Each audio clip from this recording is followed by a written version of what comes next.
Προχωράτε. Γεια σας, καλώς ήρθατε. Ήθελα να σας πούμε την κυρία Σαρακοστή, την ξέρετε? Ναι. Να σας πούμε εμείς το ποίημα της κυρίας Σαρακοστής. Ελάτε πιο εδώ, ελάτε. Τα Σαρακοστάκια να περάσουν λίγο μπροστά, να σηκώσουν μπροστά τη Σαρακοστή τους. Για να πούμε. Η κυρία Σαρακοστή είναι έτοιμο παλιό.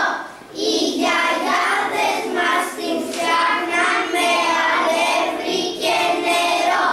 Για στολίδι της φορούσαν στο κεφάλι ένα σταυρό.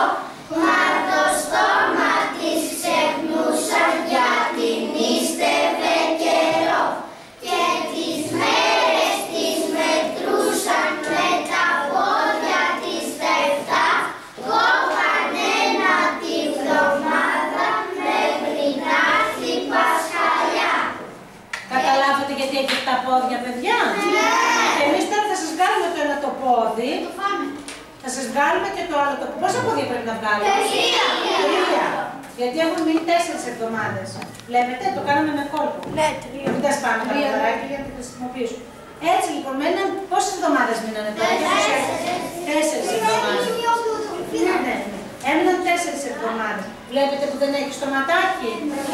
Για μην πρέπει και εσείς ένα ποδαράκι, παιδιά. Ωραία. Εντάξει. Καταλάβατε για την κυρία Σαρακοστούλα?